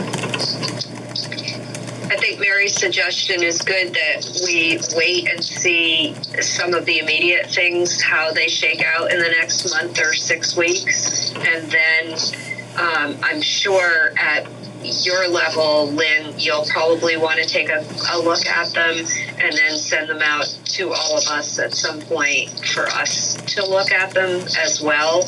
But there's really no sense in us looking at them right this moment, just because we don't know what's going to happen with the lawsuit or the votes or anything, or the amendments in the legislature. So what if we tentatively try to bring these to you at the June meeting? Yeah. Sounds good. We would know our future by then, right? We would hope. Yes. Does that work, Mary and Julia Absolutely. and Sean? Okay. Yeah. John? Yes. Any other future board items? Okay. I think we've come to the finish line. Oh, but Lynn wants to go into executive session? I only need the board. I don't need the administrators to Okay. stay. Sounds good. I still have to hang out, but.